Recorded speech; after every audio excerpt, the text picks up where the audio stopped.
ఎదను గుడిలాగా మార్చేసి ఎదుట దేవతను చూపించి ప్రేమ పూజలే జరిపించేస్తావు.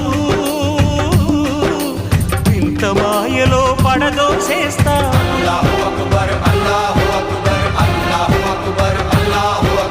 బ్రతుకు హారతిగా వెలిగించి వెతల పాత్రలో కరిగించి వెలుగు రేఖలను నిలువున కోస్తావు. విలువ చీకటిగా మిగిలించేస్తావు. నిండు ప్రాణాలు కదిలిపోతుంటే కంటి నీటితో కాల్చేవు. బండరాయిలా నువ్వుంటావు కనుకనే బాధపడలేవు.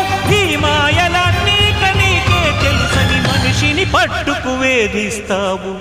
గుండెనెందుకిచ్చావురా?